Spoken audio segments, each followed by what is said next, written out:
Hello friends, welcome to police world.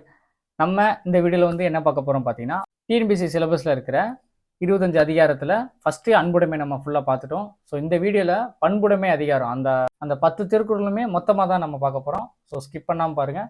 வாங்க வீடியோக்குள்ள போகலாம். சரிங்களா? திருக்குறள் அதன் மூலியமாக திருவள்ளுவர் நம்மள்ட்ட என்ன சொல்ல வராரு, இந்த கருத்தை தான் நம்ம பார்க்க போகிறோம். சரிங்களா?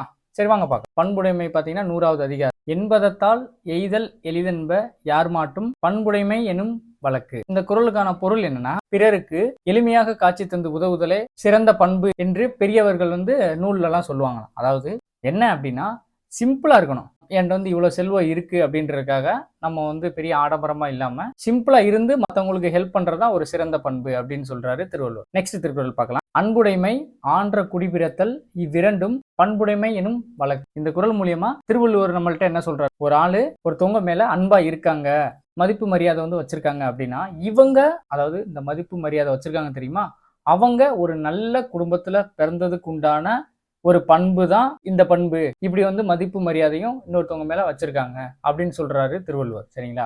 அதாவது நம்ம ஒரு ஆள் மேல அன்பும் சரி மதிப்பு மரியாதை வச்சிருப்போம். சரிங்களா? அப்போ மதிப்பு மரியாதை நம்ம வச்சிருக்கோம் அப்படின்னா நம்ம நல்ல குடும்பத்துல பிறந்திருக்கோம் அப்படின்னு மீனிங் சொல்றேன். நெக்ஸ்ட் திருக்குறள் பார்க்கலாம். உருப்பொத்தல் மக்களொப்பு அன்றால் வெறுத்தக்க பண்பொத்தல் ஒப்பாதாம் ஒப்பு. இந்த குறளுக்கான மீனிங் என்னன்னா, இப்ப உருவத்துல கண்ணு கை காது எல்லாருமே உருவத்துல ஒரே மாதிரி இருந்தாலும் அவங்க எல்லாரும் மக்கள்லாம் கிடையாது. நிறைவான பண்புகளால் யார் யார் இருக்காங்களோ அவங்க தான் மக்கள் அப்படின்னு சொல்றாரு திருவள்ளுவர். சரிங்களா? அடுத்த திருக்குறள் பார்க்கலாம். அயனோடு நன்றி புரிந்த பயனுடைய அன்பு பாராட்டும் உலகு. உலகம் பாராட்டும். என்ன பாராட்டும் வாங்க பார்க்கலாம். உங்களுக்கு அறம் செய்தல், அதாவது நல்லது செய்தல், அப்புறம் அவங்க எப்படி இருக்காங்க, அவங்களோட நலன், அதாவது அவங்க ஆரோக்கியமா இருக்காங்களா இல்லையா அப்படின்னு நம்ம பாத்துக்கிறது, அவங்களுக்கு யூஸ்ஃபுல்லா இருக்கிற மாதிரி நம்ம வாழ்றது, இந்த மாதிரி பண்புகள் கொண்ட ஒரு மனிதரை தான் இந்த உலகமே பாராட்டுமா. சரிங்களா? எப்படின்னு பாருங்க. அடுத்தவங்களுக்கு நல்லதும் செய்யணும், அவங்க எப்படி நல்லா இருக்காங்களா, இல்லை அவங்களுக்கு எதுவும் குறை இருக்கா, இல்லை அவங்க ஆரோக்கியமா தான் வாழ்றாங்களா அப்படின்னு சொல்லி நம்ம பார்த்துக்கிறத விட அவங்களுக்கு நம்ம யூஸ்ஃபுல்லா வாழ்ந்தோம் அப்படின்னா இப்படிப்பட்ட பண்பு வச்சிருந்தா இந்த உலகமே பாராட்டும் அப்படின்னு சொல்றாரு திருவள்ளுவர். நெக்ஸ்ட் திருக்குறள் பார்க்கலாம். நகையில்லும் இன்னாது இகழ்ச்சி பகையில்லும் பண்புல பாடறிவார் மாட்டு. இந்த குறளுக்கான பொருள் என்னன்னா, உலக நடையை அறிந்து கடைபிடிக்கும் பண்பாளர்கள் விளையாட்டா கூட பிறரை இகழ்ந்து பேச மாட்டார்கள். அவங்க எப்படி இருப்பாங்க அப்படின்னா, பகைவரிடத்தும் அன்பு காட்டும் உள்ள பண்புடையவராக இருப்பாங்க. சரிங்களா? எப்படின்னு பாருங்க.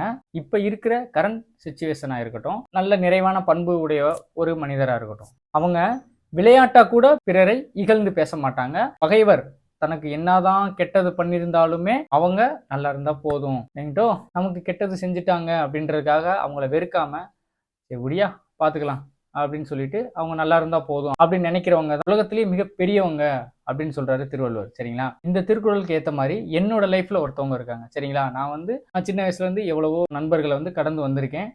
ஸோ இவங்க என்னோட லைஃப்ல இந்த குறள் அவங்க ஒரு ஆளுக்கு மட்டும்தான் திருக்குறள் பொருந்தும். சரிங்களா?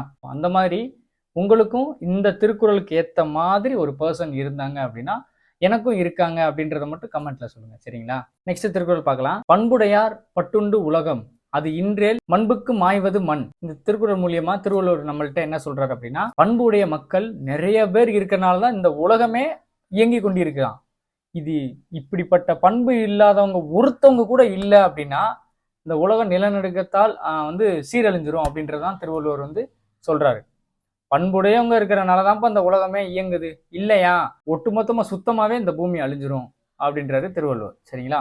நெக்ஸ்ட் திருக்குறள் பார்க்க. அறம் போலும் கூர்மையரேனும் மரம் போல்வர் மக்கட்பண்பு இல்லாதவர். அதாவது இதுக்கு என்ன பொருள் அப்படின்னா, ஒருவர் அறத்தை போன்று, அதாவது அருவாள் கத்தி அந்த மாதிரி அவருக்கு கூர்மையான அறிவு இருந்தாலும் அவர்கிட்ட நல்ல பண்பு மட்டும் இல்லைன்னு வச்சுக்கோங்களேன், அவர் வேஸ்ட் அப்படின்னு. நெக்ஸ்ட் திருக்குறள் பார்க்கலாம். நண்பாற்றராகி நயமில செய்வார்க்கும் பண்பாற்றராதல் கடை.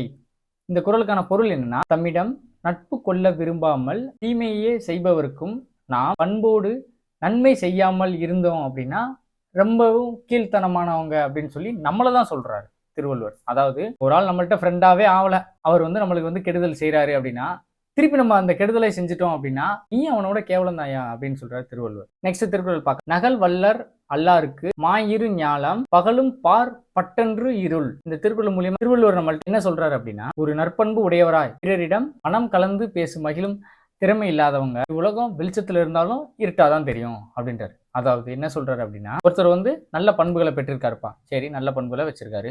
அந்த நல்ல பண்பு அவருக்குள்ள மட்டும் வச்சிருந்தா, அதாவது அந்த நல்ல பண்பை நம்மள்ட்ட மட்டும் வச்சுட்டு இன்னொரு ஆள்கிட்ட சிரிச்சு பேசி இல்லாம என்ன சொல்லு இந்த மாதிரி இரிட்டேட் பண்ற மாதிரி இந்த மாதிரி பேசிக்கிட்டு இருந்தா, என்னதான் உலகம் வெளிச்சமா இருந்தாலும் கொய்யால உனக்கு இருட்டாதான்டா தெரியும் அப்படின்றாரு திருவள்ளுவர். காசு திருக்குறள் பார்க்கலாம். பண்பிலான் பெற்ற பெருஞ்செல்வம் நண்பால் கலந்தீமையால் திரிந்தற்று. இந்த குறளுக்கான பொருள் என்னன்னா, உயர்ந்த பண்பு இல்லாத மனிதர்கள் வந்து பெற்ற செல்வமானது நல்ல பால் அது வைக்கப்பட்ட பாத்திரத்தின் தன்மையால் கெட்டு போவது போல இந்த பணமும் யூஸ்லெஸ் அப்படின்ற திருவள்ளுவர். சரிங்களா? அவ்வளவுதான் ஃப்ரெண்ட்ஸ், பண்புடைமையில 10 திருக்குறளுமே நம்ம பார்த்தாச்சு. இந்த 10 திருக்குறளையும் படிக்கிறப்ப திருவள்ளுவர் வந்து இந்த பண்புடைமை அப்படின்ற அதிகாரத்துக்கு கீழே நம்மள்ட்ட என்ன சொல்ல வராரு அப்படின்னா, நீ வந்து நிறைவான பண்புகளை வந்து பெற்று இருக்கணும். சரிங்களா? நீ வந்து ஃபர்ஸ்ட் அடுத்தவங்களை மதிக்கிறது, அதாவது நிறைவான பண்புகள்னா என்ன சொல்லுவாங்க, ஒழுக்கமா இருக்கணும், அடுத்தவங்களுக்கு மதிக்கணும், அடுத்தவங்க ஏதாவது ஒரு ஒரு விஷயம் சொல்ல வராங்க அப்படின்னா சரி ரைட் அவங்க சொல்றத கேட்கறது, இல்லப்பா இது இந்த மாதிரி இருக்காது, இதுக்கு பதிலாக நீங்க இப்படி பண்ணுங்க அப்படின்னு சொல்லி தன்மையா நம்ம சொல்ல வந்துடுவேன். இப்படிலாம் இதெல்லாம் இல்லை இப்படிதான் பண்ணோம் இப்படி சொல்றதுக்கும், இல்லை இப்படி வேணாம் இப்படி பண்ண அந்த மாதிரி தப்பாயிரும், நீ அந்த மாதிரி பண்ணாதீங்க, இந்த மாதிரி பண்ணீங்கன்னா கொஞ்சம் நல்லா இருக்கும்ல அப்படின்னு சரியா சரியா சொல்லி கேட்டுக்கிடுவாங்க. ஸோ இந்த மாதிரி தன்மையா பேசுறதா இருக்கட்டும், இந்த மாதிரி பண்புகளை தான் நம்ம பெற்றுக்கிடணும். திருவள்ளுவர் வந்து நம்மள்ட்ட சொல்றாரு. சரிங்களா? முடிஞ்ச அளவுக்கு அடுத்தவங்களை இரிட்டேட் பண்ணாம ஸ்ப்ரெட் லவ் அப்படின்ற மைண்ட் செட்ல இருங்க. சரிங்களா? அவ்வளோதான் ஃப்ரெண்ட்ஸ், வீடியோ முடிஞ்சு. வீடியோ பிடிச்சிருந்துச்சு அப்படின்னா லைக் பண்ணுங்க. தேங்க்யூ.